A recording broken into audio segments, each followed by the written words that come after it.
Why does this only have 725 views? Ridiculous. People only have eye for slop. I swear to God almighty. 7 hours ago, 725 views. People only watch slop. Nobody's interested in an interview the DNC vice chair. You know, I don't know. People might not like the Democratic Party, but I think that people will be interested. If people are losing the hope on the DNC, but I still think that people should be interested in following what's happening with one of the two biggest parties in the US. Like, there's a difference between, oh, I don't believe in this party and I don't trust it, and oh, I don't care enough to actually follow what's happening with it. It's like saying, oh, I don't like the Nazi party, so I'm not really gonna pay attention to what they're doing. You should. Oh, I don't like Trump, so I don't really gonna care enough to check what he's up to. You should. You know what I mean? You know what I mean with this? Did you see Fido lick my face? You know what I mean? You understand? You understand my point? You understand what I'm trying to put forward? You might not be interested in a group. You might be antagonistic towards a group. But you should probably keep tabs on what that group is doing and what their plans are, you know? Especially if you live in the US. You should be interested in what's happening with the Republican Party, and you should be interested, of course, by what is happening with the Democratic Party. Am I crazy? You should be somewhat interested in what's happening in your political landscape.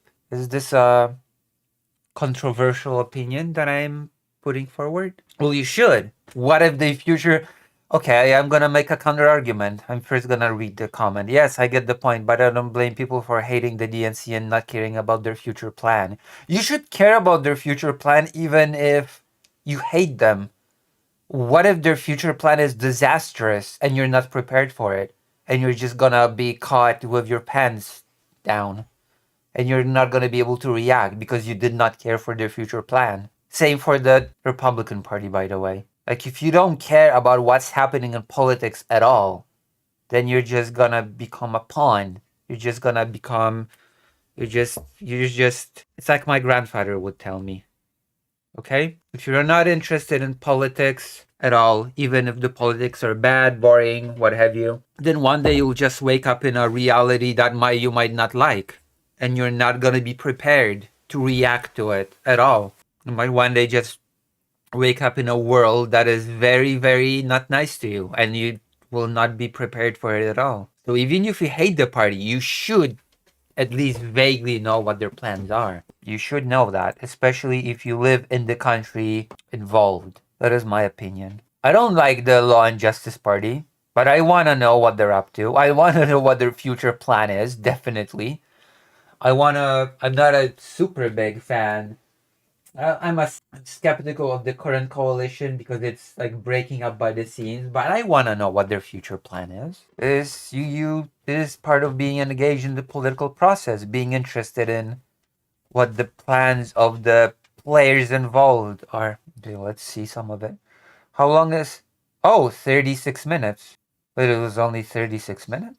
Is that the whole full thing? 36 minutes? Might as well watch it then, if it's 36 minutes.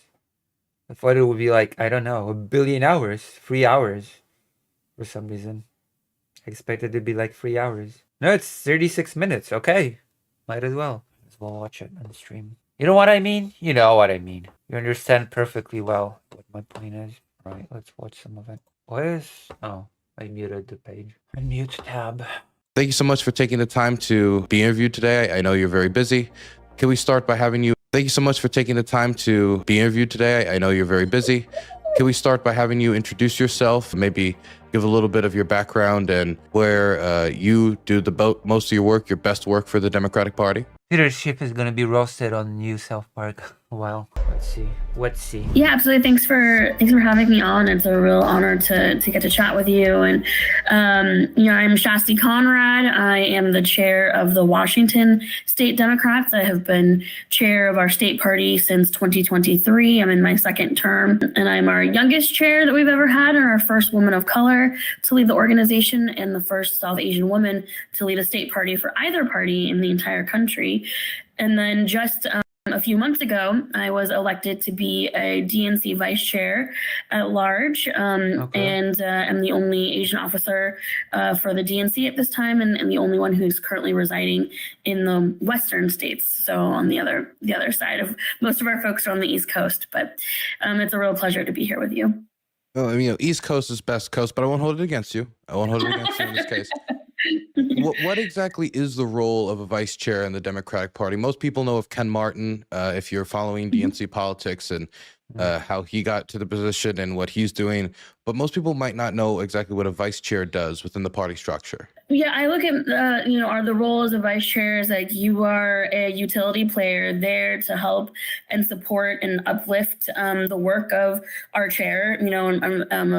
I've known Ken. He was the state party chair before he was DNC chair. And so we worked well together these last couple of years, and really wanted to help support him and his vision, and leading a party that was more open and was more about supporting the work that's happening in the States.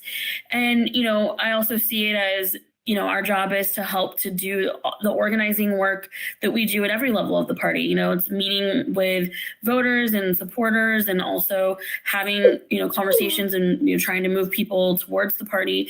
It's doing the organizing work of working with our local party organizations to, plan events. No co jest, Busiu? Teraz na pewno nie wyjdziemy. Jadłeś dopiero co? Co jest? Tu jest to? No co? Oj, fajdusiu. No co?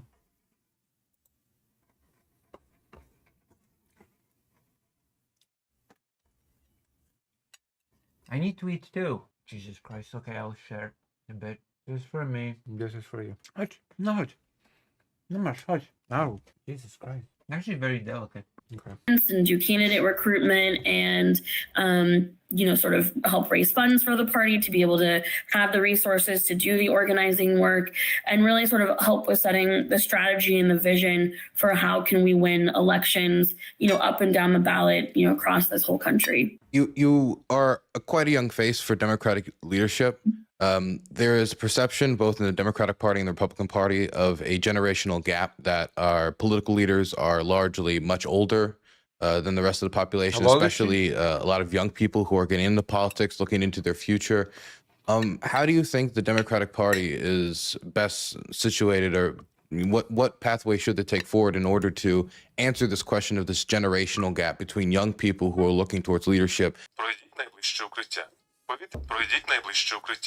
Air alert. Hide in your nearest shelter, if you're in Kyiv, that is. That can relate to their struggles when it comes to housing affordability and the cost of living. Well, absolutely. I mean, one of the things that I love the most about the Democratic Party is that I think it's one of the few places, that we still have where it is truly an intergenerational community.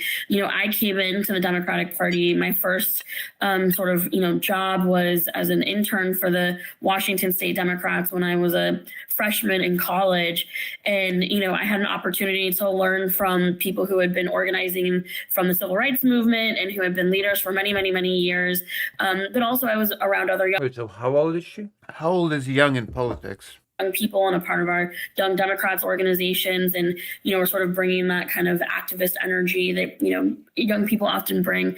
And now I've been in this work for almost 20 years, and although I know that young people don't really look at somebody who's an elder millennial as a young person anymore, many times and in many spaces in the Democratic Party I am the youngest person in the room, because there are many times the rooms are predominantly folks that are 65 and older.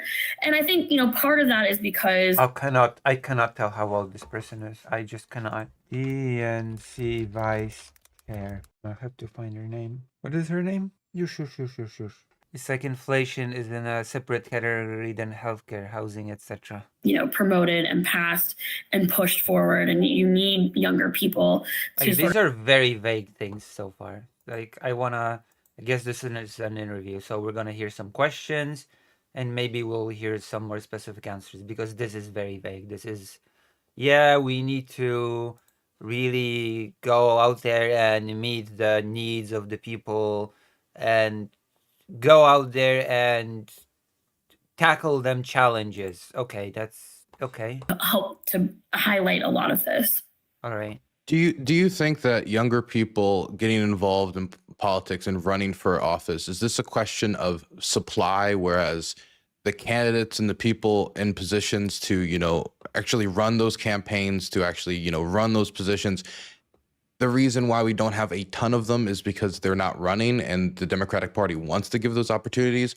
Or is it a question that the Democratic Party rewards Also, minor nitpick, but this mouse icon should not be here. There's a minor nitpick. long-term commitment to the party in a way? I remember there was a question about different party leaders getting promoted due to their time in the party for decades, their experience, versus these really big new voices who have Thank you. arrived to the party that young people really relate to, whether they, because of how much of an impact they've had, whether they should be moved to the front of the line or not. And I've saw this question be asked by progressive leaders, whether or not this long-term loyalty should take precedence over getting these new voices in the room. Do you see that as a question, or can you do both at the same time? I mean, I think with so many things, right? It's both, it's structural in that I think, for a long time, the party was built as sort of this like kind of gatekeeper status, right? It was like these folks who were, sort of the smoke-filled back rooms, right? Who were making the decisions about who they thought was a viable, quote, viable candidate. And a lot of times it was like people that they had known for a long time, their friends, they would decide that those were the people that could win. And then they would see people that they, didn't know, didn't have relationships with, who are younger, and they would say, wait your turn. No, you're not going to be able to do this. And then the resources would move to the people who they had deemed as being able to win these elections without actually knowing what would resonate with people, and giving people an opportunity to actually make these informed decisions about who best speaks to their issues, who are they connecting with. I do feel like that shift is occurring where you are seeing, look like up in Maine, right? You have like Graham. I don't know what Fido wants. There's like a lot of assumptions that older people are out of touch with what people want, but there's no guarantee actually that younger people will know what the voters want either. Like, there's no such guarantee that the young people that are eager and get into the Democratic Party, that they will know. Out there who is like, never run for anything, not been in politics, but is a leading, candidate right now for. It's about getting out there and learning what people want, regardless of age. It's about, like, there cannot be a one-fit-it-all strategy for the Democratic Party across the United States. The United States is very, very, well, diverse. It differs largely from state to state. You have to have different messaging from state to state, and even from within the states, from place to place, you'll have to have different messaging depending on people's needs. For the Senate seat in Maine, you have the challenges of, other people getting into the race, because I think sometimes there is a lot of fear about having, newer, sort of unvetted candidates running. But I think that it's important discussions that we're having right now about that we need as many people, sort of running for these positions and, speaking to democratic values and giving people an opportunity. I mean, I always say I'm a true believer in democracy, in that I believe that voters should have a right to pick who represents them. And so, having healthy primaries is not a bad thing. It gives us an opportunity to really message and to connect with people and to hopefully get people to be really excited about their candidates. And I think Yeah, but for people to know, like, for people to choose who represents them, they have to know the people that represent them, and they have to know what they've got to offer even. I have seen my role of being more involved in the Democratic Party is I have learned how things work so that I can help to open these spaces up to people who have not always had access to them. You know, women, people of color, younger people, being able to help to demystify this process so that they can step forward and they can run, and we can change the structures by the different types of people that come into this work and changing how we do things, and also by electing different types of people who are going to push for different policies that will connect with people in a different way. Well, that shouldn't depend. That should be dependent on the place where the person is running and what the needs are in a given place. This is going to be a nightmare to edit, by the way. This is going to be a nightmare to timestamp because Fido has decided that you screw you working or trying to work with them, trying to do anything. That's over. You walk me, now you play with me, and you have to, screw you. To me, the easiest thing is to tie it to a movement rather than a person. Try to think critically, but I mostly outsource my research. Is there any concern within the Democratic Party when you have very high-profile figures that have been the faces of, I would say, youth leadership in the party, like David Hogg, come into the position with a lot of fanfare, and then ultimately leave the position? Of course, there's questions about the party's, bylaws and exactly, who should be there. Questions about representation that haven't been asked, that are starting to get asked, and I think those questions are valid. But the way that all went down, do you worry at all that it has started to leave a bad taste in the mouths of activists? That the way that was communicated could have been done better, or do you think that the party handled that appropriately? Well, I think a lot of pieces were at play, and I think that first let me just say that I got to know David through the process of running for vice chair, and I have a lot of respect and appreciation for him. I think he is an incredible leader, and really had gotten to care about David. And, there was a number of sort of issues that were at play during that time period. Number one is that the administration of the election on that final ballot for the final 2 seats for vice chair, there was an administrative flaw. It was confusing in the way that the ballots were done, and it actually harmed 3 women of color, myself included, because we did not have the same access to the same sort of voting base as the 2 male candidates did, David Hogg and Malcolm Kenyatta. And so there was a challenge to sort of redo that final ballot so that it was more equitable and more fair. That process started at the end of February and was happening sort of alongside the information of, David then saying, with his PAC, Leaders We Deserve, that he was going to be primarying Democratic incumbents. That information didn't come out until April from David.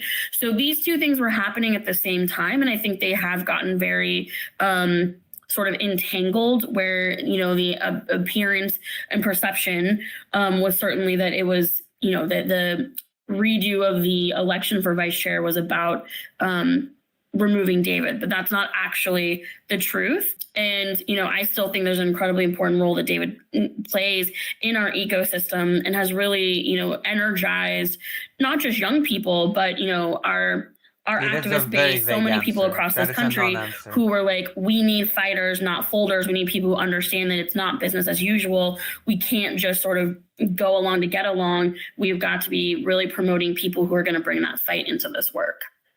I know voices like James Carville and others, people who with the Clinton campaign, they were asking questions about exactly where that fight needs to be, because David seemed to be under the impression that the fight had to be inter-party, that they need to be confronting certain Democrats who are not either, you could say, progressive or not with the values that he wants to see the party head in the direction of. And there was a question on whether or not those resources should be spent. If you're the DNC, should you be spending money against candidates inside the party, inside of primaries, when the DNC's job ultimately is to make Democrats win?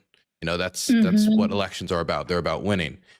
Do you think there is, I guess I could just ask you directly, do you think it's the Democratic Party's job to make sure Democrats win, or to keep a certain amount of image for the party when looking at primaries, making sure that Democrats, so to speak, stay on the party line? Well, I mean, first of all, I think, this moment with, MAGA Republicans running wild and, what you're seeing of this, like, I mean, people say like the path to fascism, but I think we're kind of like, we're basically there, like it matters who is elected. I Like, guess that is the thing to say. There is a statement by the vice chair that we're already there. Progressive ideas are popular.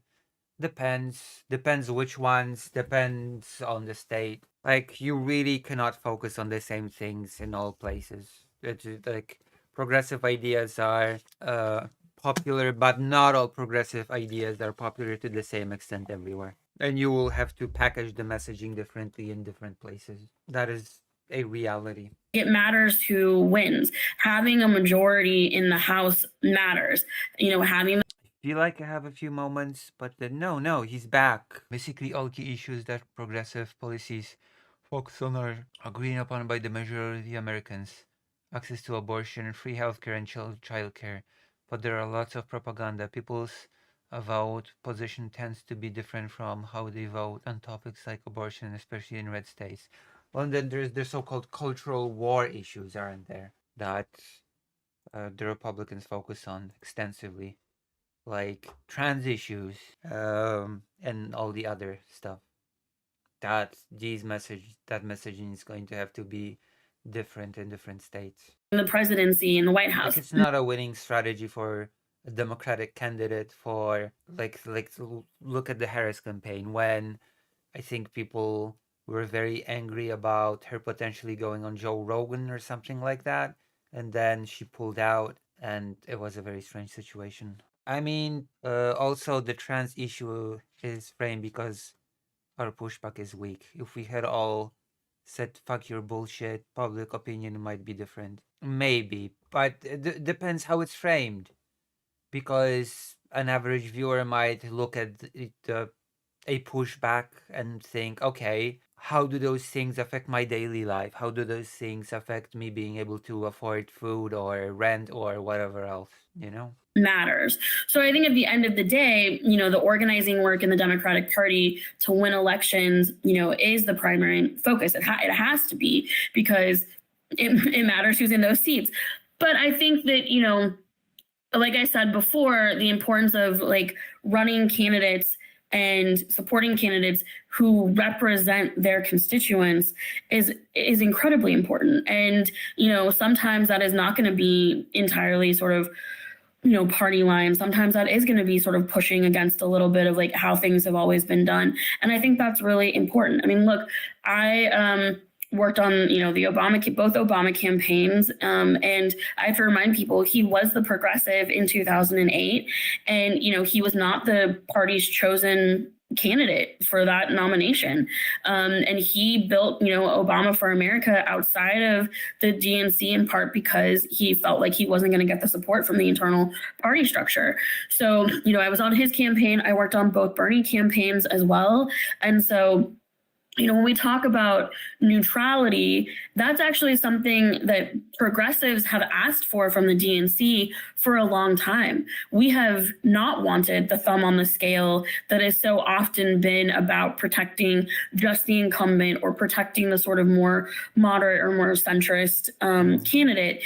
I actually really give kudos to our chair, Ken Martin, who asked all of us officers to sign on to a neutrality pledge, because, he said the people should be choosing who represents them. It shouldn't be the DNC.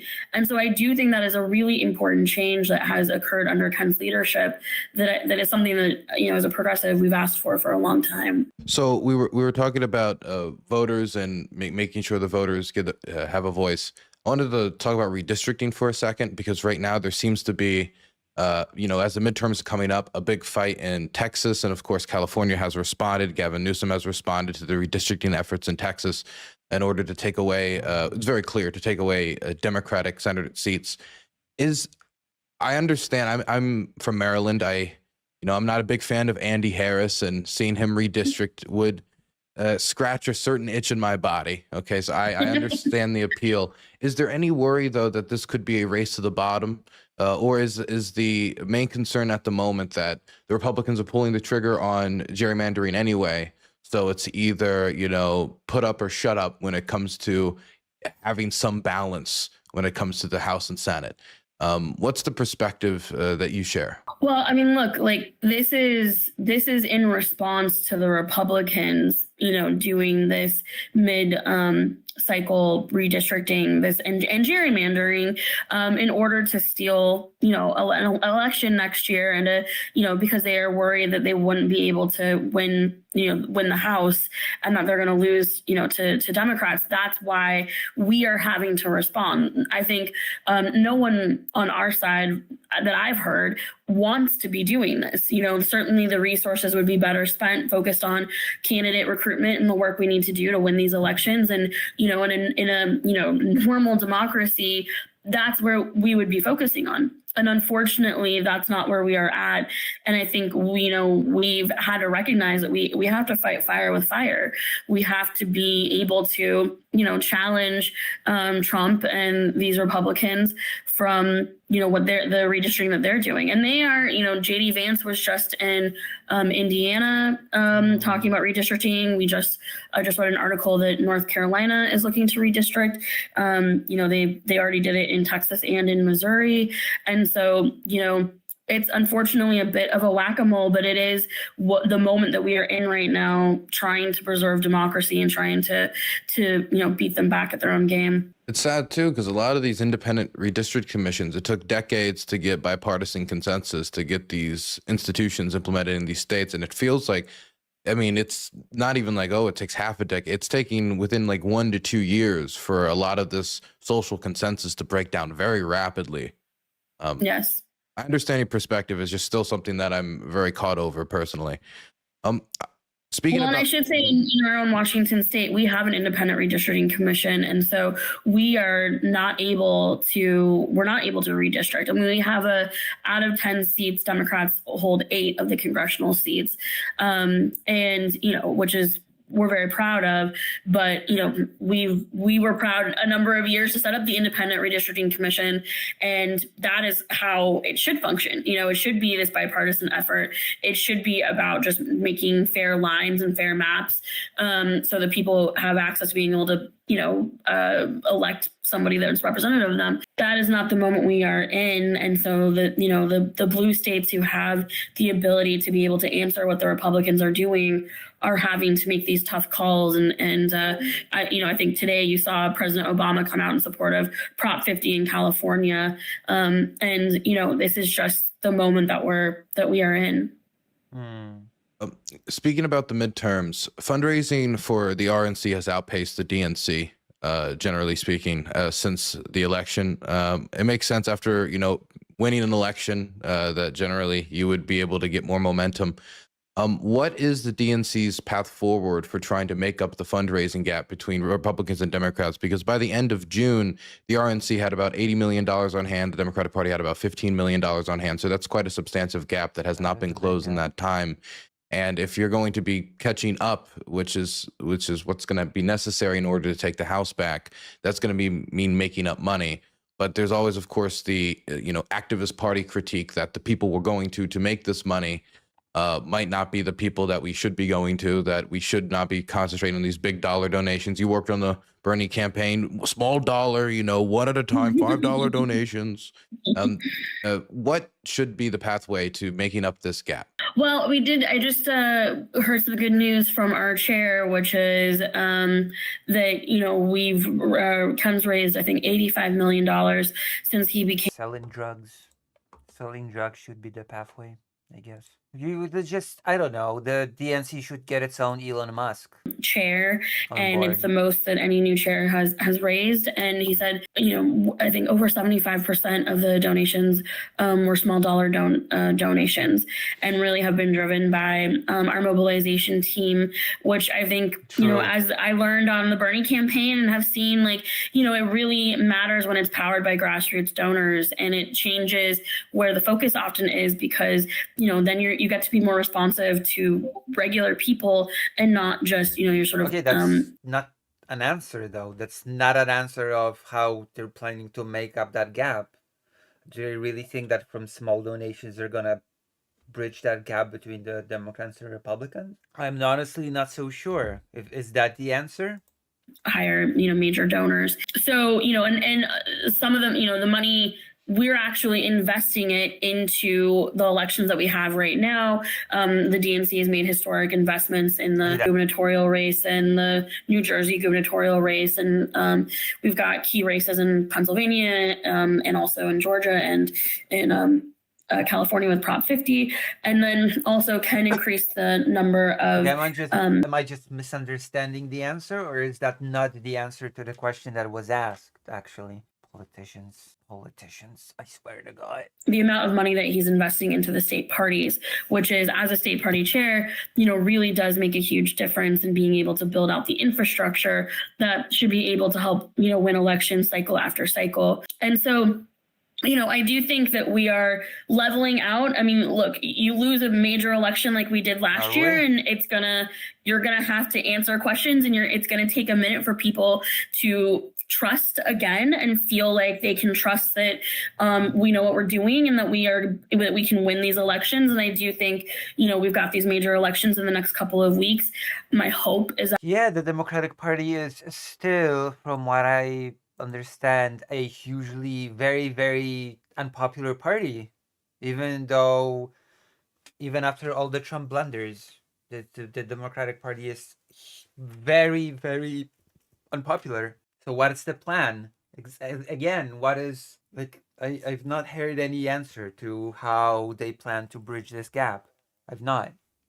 That we will be successful in those, and that will show people that we have the ability to win this year and beyond.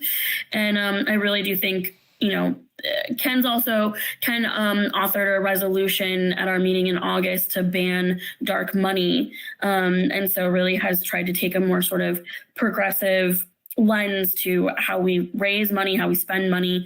And I think that's, really, that's what we've all been calling for so long. That's not an answer on how to bridge the gap. We're gonna take a more progressive lens on fundraising and ban dark money. That's not an answer on, well, okay, how do you plan to bridge the gap between the amount of money that the Republicans have and you have? I've not heard that. That's what I meant by the Dem second messaging. That is such a non-answer. I get credibility by not looking corrupt. Yeah, but that's an answer to the question of how do you make yourself look less corrupt, but that's not an answer to the question of how do you bridge that gap. So good work happening. I got a bunch of questions. I've got little time, so I want to make sure I get through my big questions. I have to ask you about the shutdown. I come from Maryland, gorgeous Prince George's, and I'm surrounded by federal workers. A lot of people have obviously in the last 9 months lost their job. People working, good people at DHS. I know the Agricultural Research Center, my grandmother worked out all the time. That building is getting shut down. There's huge budget cuts across the board. And there's a question about whether these people some people are going to be permanently laid off, which is not usually the standard during shutdowns. Remember growing up and it's like, okay, we don't get ice cream this weekend, maybe in a few weekends when we start getting paid again, but a lot of people don't know. And it seems to be deliberately partisan, openly partisan from how the president is talking about it. At this point, do Democrats think that they have the messaging advantage? I've seen the polling numbers. People see that Republicans control the government. They're the ones that people are holding large on a plurality accountable at this point. But do Democrats feel comfortable in their position right now, especially as federal employees, the longer this goes on, are going to continue to feel the heat? Right. I mean, I think no one's happy. Democrats are not happy that we are in this situation, but it is, and the Republicans have to own this. They are in the seat of power, and I was just seeing a data point that Trump has now been president for more than half of the days that the government has been shut down in all of the United States' history, and so they don't care about what's happening to, government employees. They don't care about people like your grandmother, right? Like, they are not bothered. And I think they also see it as a way of laying off some of these people permanently because they just won't bring them back. Although I will note that since Trump really wants to utilize the military, since Trump really wants to send the military into various places within the United States, I believe he has announced that he will find a way to pay the military, even though there's a shutdown. So he did say that. Because again, he needs to use the military. So he knows that he will find a way to pay them. Yeah. And, Democrats, this time around, we're not going to capitulate if it meant that people's health insurance premiums were going to skyrocket. And so they've had to be holding the line, trying to fight for, the American people to say, look, like, this budget is not okay. We're not going to let this do the damage that they want it to do. But certainly, I think no one feels great about the fact that, so many government workers across this country are, suffering, are, struggling to make ends meet. And, this is not, nobody wants to be in this. This is not how it should work. This is not normal. Now, I believe that the military isn't the military personnel part of aren't they government employees? No, they're not. If they were just paid still during a shutdown, then why would Trump announce that they will find a way to pay them? No, I have to Google this.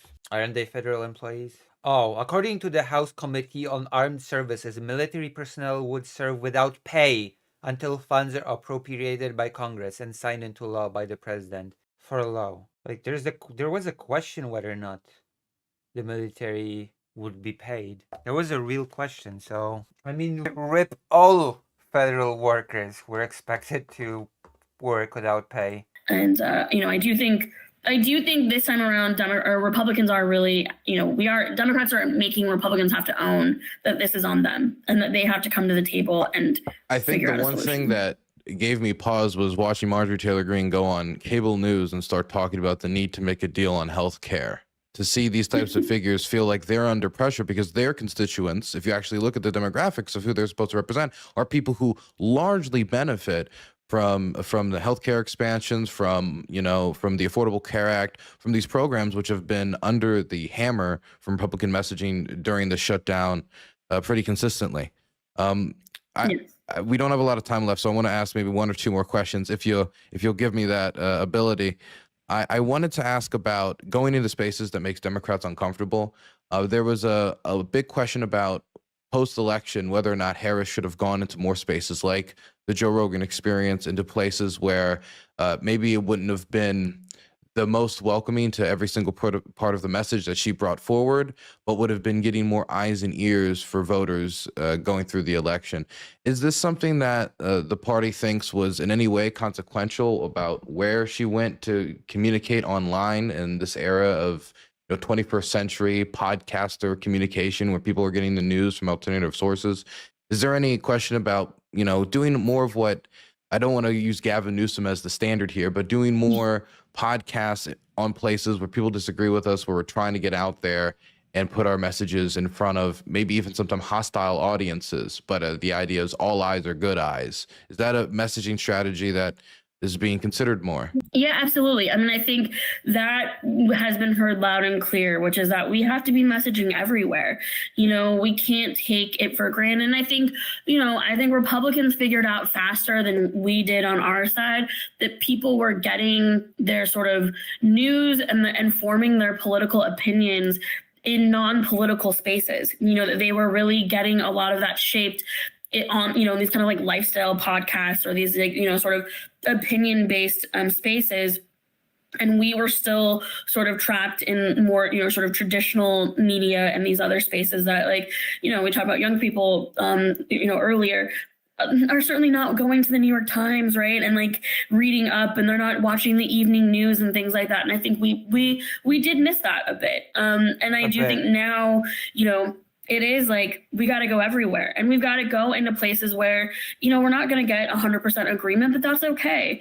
I think that there's a lot of things that we can agree on, and we need to be really like listening to people, like doing more of the engagement around making sure that we are hearing people and being responsive to their real needs.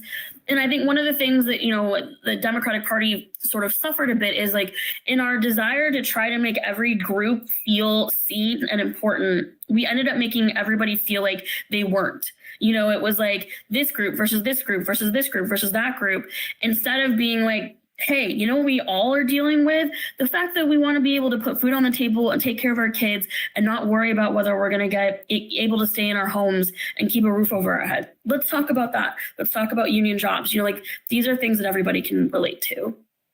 Yeah, I did wonder sometimes because I'll listen to some of the messaging and I understand it comes from a good place, but sometimes it feels like people are going down a list and kind of checking off different groups of people. Yeah. And it almost feels like you're going through some sort of like official royal ceremony where you're just naming all of the parts of the kingdom of the big tent party.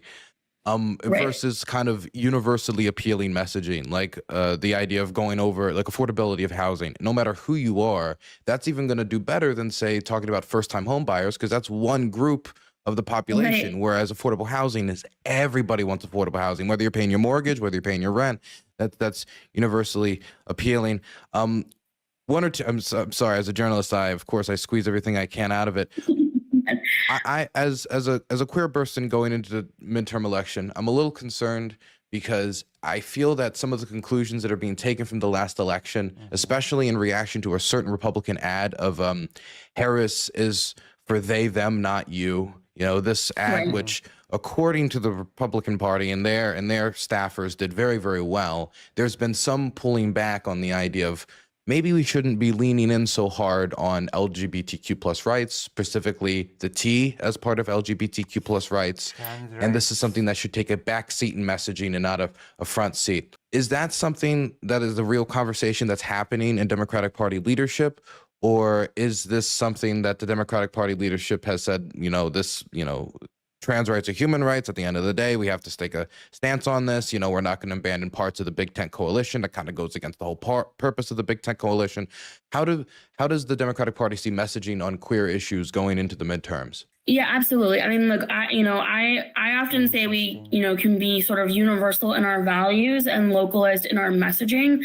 We as Democrats, I mean, one of the reasons why I am a Democrat is because we stand up for human and civil rights, and we have got to be in for people who come from oftentimes marginalized, communities. We cannot throw the LGBTQIA plus community under the bus in our desire to. One of the things that was really frustrating to me was there was this like in the aftermath of 2024, there was this like pitting of economic issues versus social issues. And it's like, no, we all are part, like we deal with economic issues, but we also have our own identities that are incredibly important to us that impact our economic, our experiences with the economy as well. So it's not either or. It's really important that we are standing up for people that are vulnerable and we're not throwing them under the bus and letting them be attacked and letting their rights be taken away. But at the same time, we can also say we need to be focusing on how we can help everybody. And like, here are some of these key policy issues that we can take up that will impact everybody, including supporting the trans community and, the LGBTQI, community and whatnot. Last question, and I'm in Ukraine, so if I didn't ask about Ukraine, I wouldn't be invited back to certain bars. The Democratic Party's position on Ukraine has shifted markedly since the Obama administration. I remember the Mitt Romney debates with Barack Obama saying like, oh, you have the policy of the Cold War, your foreign policy, and being as aggressive as you are towards the Russians.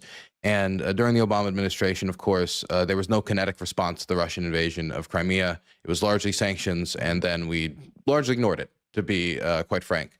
But now it has largely been the Republican Party that has dragged its feet on the issue of Ukraine, and Democrats have been quite consistent in their support for Ukraine across the board. And any times that there's even been the slightest hint of, I don't know, it's largely been dealt with. Like that letter that was sent by some of the progressive members of the House that basically vanished into the ether almost upon its release. Do you think that this is a transformation that's going to be upheld going through the midterms? Because once Democrats, I'm being hopeful here, once Democrats control the House again, a lot of people would like to see the party that has been most consistently supportive of Ukraine use that leverage to make sure that it's not just questions about Donald Trump talking, because that's mostly what he does on Ukraine is talk, but that we use that leverage to support Ukraine. Is that a priority, or is that not as much a priority for the Democratic Party going into the midterms, using that leverage, considering most people are very focused right now on domestic issues? Yeah, well, I mean, first of all, like I would love to spend, a half an hour with you listening to your experience and hearing what you're seeing, because I think, it's incredibly important to get that kind of like firsthand witness account of what you're seeing. I think that the people of Ukraine have really shown such strength and resilience, and the fight that like those of us in the United States on the Democratic Party side, as we're watching our democracy sort of crumble in front of our eyes, we look to the people of Ukraine as like they were ahead of us in like sort of fighting off these like authoritarian governments and leaders and whatnot that want to take away our rights. So I think absolutely, I think the Democratic Party will continue to stand with the people of Ukraine.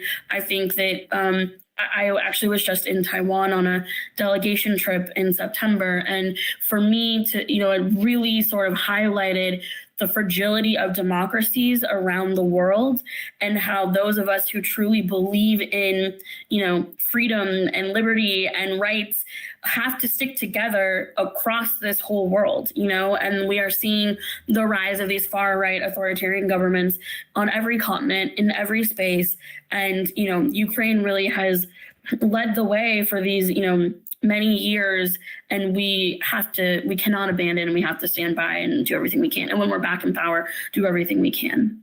Do you think they'll leverage their position in the House as Republican majorities were leveraged during the Biden administration to hold back Ukraine aid? I'm not privy to those types of decisions, but I would certainly hope so. And I think, I'm close with Representative Pramila Jayapal, who's the chair emeritus of the Progressive Caucus. And I know, certainly very important to her. And the Progressive Caucus has been very strong in pushing. So, I think, I would hope so. Thank you so much for your frankness. Thank you for going a little bit over the time today. And thank you. I appreciate it. And I hope you have a good rest of your week. You too. Thanks for having me on. Really appreciate it. Bye-bye. Was there some very vague answers, in my opinion? Some of them did not address what was being asked. But then again, maybe I set my expectations a bit too high. I expected the answers to be a bit more, I don't know, something that I could dig into. Because, like with the messaging, the LGBT messaging, there are certain parts of the US when focusing on that will just not get you voters, in my opinion. As bad as that sounds. So I don't know. Young Republican pro-Hitler group chat leaked. Excellent. A shutdown, of course.